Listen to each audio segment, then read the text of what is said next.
प्यारे बच्चों, हिमाचल की लोक संस्कृति और योग की कक्षा में आपका स्वागत है। आज हम कक्षा 8वीं का अध्याय 6 एक पहल पर्यावरण संरक्षण की ओर पाठ का भाग 3 पढ़ेंगे। भाग 1 और 2 में हमने कुछ प्राकृतिक आपदाओं के बारे में पढ़ लिया है और आज हमारे पर्यावरण के समक्ष क्या क्या चुनौतियां हैं इसके बारे में भी हमने पढ़ लिया है। भूकंप आने पर हमें क्या करना है, बाढ़ की स्थिति में हमें क्या करना है और संभावित खतरे कहां कहां हो सकते हैं, इसके बारे में हमने पढ़ लिया है। अब हम भाग 3 पढ़ेंगे। तो बच्चों, आप अपनी किताब का पृष्ठ 45 निकाल लें और वीडियो के साथ साथ पाठ में देखते रहें।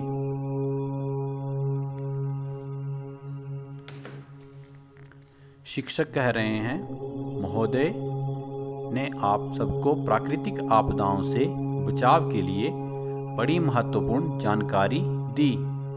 अब हम जलवायु परिवर्तन के बारे में भी इनसे बातचीत करेंगे।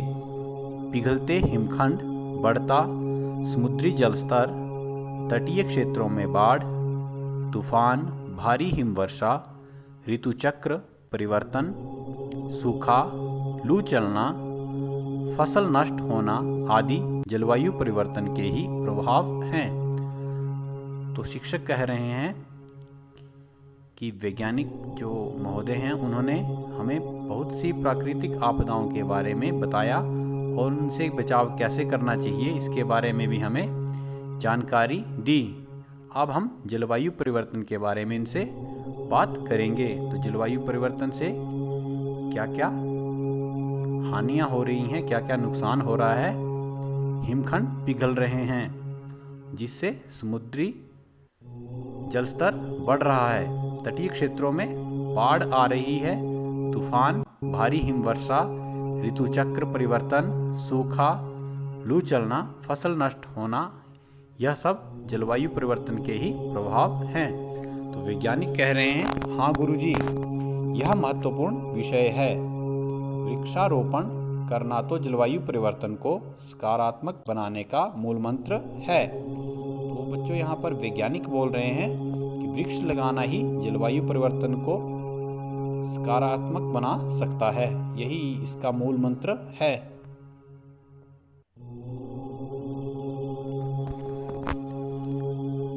हमें थोड़ी दूरी के लिए पैदल चलना चाहिए या साइकिल का प्रयोग करना चाहिए। अगर हमें कहीं थोड़ी दूर जाना है तो पैदल जाना चाहिए या साइकिल का प्रयोग करना चाहिए। पेट्रोल, डीजल या दूसरी गाड़ियों का प्रयोग नहीं करना चाहिए।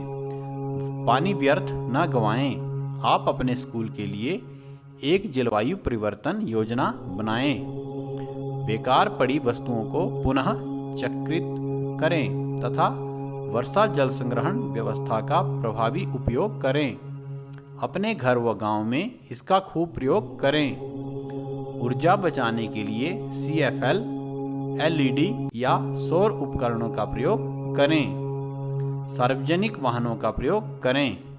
प्लास्टिक के थैलों का प्रयोग न करें। तो वैज्ञानिक कह रहे हैं कि जलवायु में जो परिवर्तन हो रहा है उसके लिए आप विद्यालय में भी योजना बनाएं और जो बेकार पड़ी हुई वस्तु हैं उनका पुनः प्रयोग करें और वर्षा का जो पानी है उसको संग्रहण करें। अपने गांव में इसका खूब प्रयोग करें। CFL, LED, सौर उपकरण जो हैं उनका ही प्रयोग करें और ज़्यादातर सार्वजनिक वाहनों का ही प्रयोग करें। प्रयोग के पश्चात बिजली उपकरण बंद कर दें। जब हम बिजली का प्रयोग करते हैं और हम उसका प्रयोग कर बैठते हैं तो उसके स्विच बंद कर दें। रासायनिक खाद की बजाय जैविक अपशिष्ट व केंचुए द्वारा निर्मित खाद का प्रयोग करना चाहिए। क्लोरोफ्लोरो कार्बन युक्त उपकरणों या चीज़ों का प्रयोग नहीं करना चाहिए। हरियाली बढ़ाएं तथा सौर उपकरणों जैसे सोलर कुकर, सोलर गीजर आदि का प्रयोग करें। व्यर्थ में जल व विद्युत का प्रयोग नहीं करना चाहिए, न करें।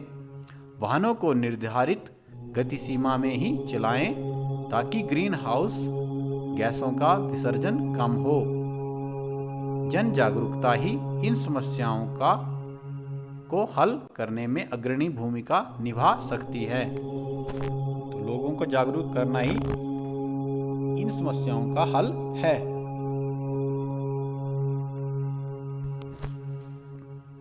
लोग जागरूक होंगे तभी इन समस्याओं से हम बच सकते हैं, तभी इनका हल हो सकता है।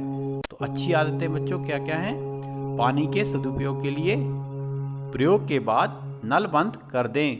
नालियों से पानी के रिसाव की तुरंत मरम्मत करें। घर के व्यर्थ पानी का क्यारियों में सिंचाई के लिए प्रयोग करें। तो पानी का आपने दुरुपयोग नहीं करना है।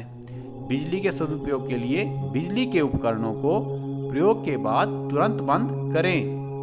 CFL, ट्यूबलाइट व अन्य कम बिजली खर्च करने वाले उपकरणों का प्रयोग करें। तो बिजली का भी आपने दुरुपयोग नहीं करना है, इसको भी कम से कम प्रयोग करना है। जब आवश्यकता है तभी इसका प्रयोग करना है। पर्यावरण में गंदगी न फैलाएं। डस्टबिन का प्रयोग करें। प्लास्टिक व पॉलीथीन का कम से कम पुनः प्रयोग करें।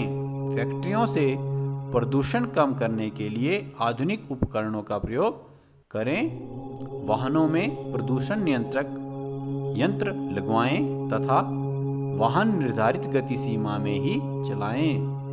धूम्रपान न करें। खुले में शौच न करें। पानी के स्रोतों को साफ रखें। पान व गुटखा दीवारों पर न थूकें। तो पर्यावरण में जो है गंदगी नहीं फैलानी है और पर्यावरण को साफ सुथरा रखना है। सब विद्यार्थी, हाँ श्रीमान जी, हमने इसके लिए प्रयास किए हैं। शिक्षक कह रहे हैं, महोदय, हमने अपने स्कूल में इको क्लब बनाया है।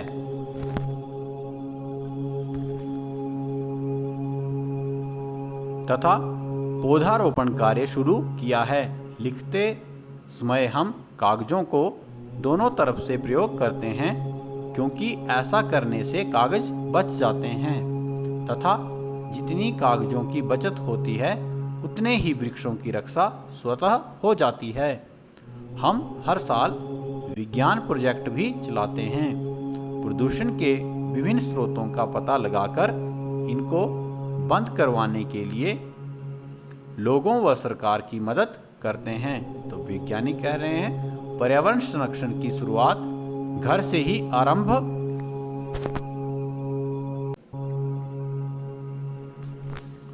होती है। हमें अपनी आदतों व क्रियाओं को पर्यावरण मित्र बनना होगा। जैसे बिजली, पानी व भूमि का सदुपयोग करें। पर्यावरण में गंदगी न फैलने दें। 3R के मूल मंत्र पर आचरण करें। R1 रिड्यूस यानी कम करना। R2 रिवर्स यानी पुनः प्रयोग करना। R3 रिसाइकिल यानी पुनः चक्रित करना।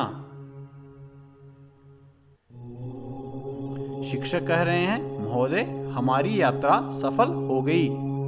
आपने हमें जो जानकारियां दी हैं उन्हें व्यवहारिक जीवन में अपनाएंगे तथा इनको हर गांव, हर व्यक्ति तक पहुंचाएंगे। तो शिक्षक कह रहे हैं कि हमारा दिल्ली आना और आपसे यहाँ पर मिलना सफल हो गया। आपने जो हमें जानकारियां दी हैं उसे हम व्यवहारिक तौर पर भी अपनाएंगे तथा हर गांव और हर व्यक्ति तक इस बात को पहुंचाएंगे कि पर्यावरण को बचाकर ही हम जीवित रह सकते हैं और इसका नुकसान करके हम अपना ही नुकसान कर रहे हैं। वैज्ञानिक कहते हैं, धन्यवाद, आपसे बातचीत में बड़ा आनंद आया। अब मुझे भी प्रयोगशाला में जाना है। अच्छा बच्चों, इन बातों को जरूर अपनाना ताकि हमारी पृथ्वी व हमारा जीवन स्वच्छ व सुरक्षित बने। तो बच्चे अपने शिक्षक के साथ परिसर से बाहर आकर लाल किले की तरफ प्रस्थान कर जाते हैं।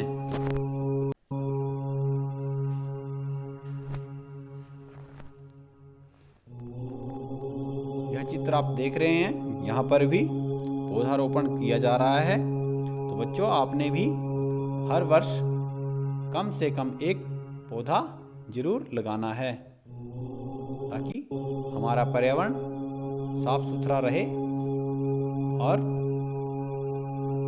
हमें ऑक्सीजन भी इनसे मिलती रहे, साफ सुथरी ऑक्सीजन इनसे मिलती रहे।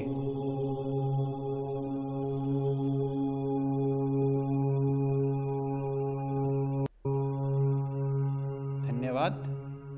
यह वीडियो आपको कैसी लगी यह आप कमेंट बॉक्स में लिखें और हमारे चैनल को सब्सक्राइब करें ताकि योग और लोक संस्कृति से संबंधित वीडियो जब भी अपलोड की जाए तो उसकी नोटिफिकेशन आप तक पहुंच सके।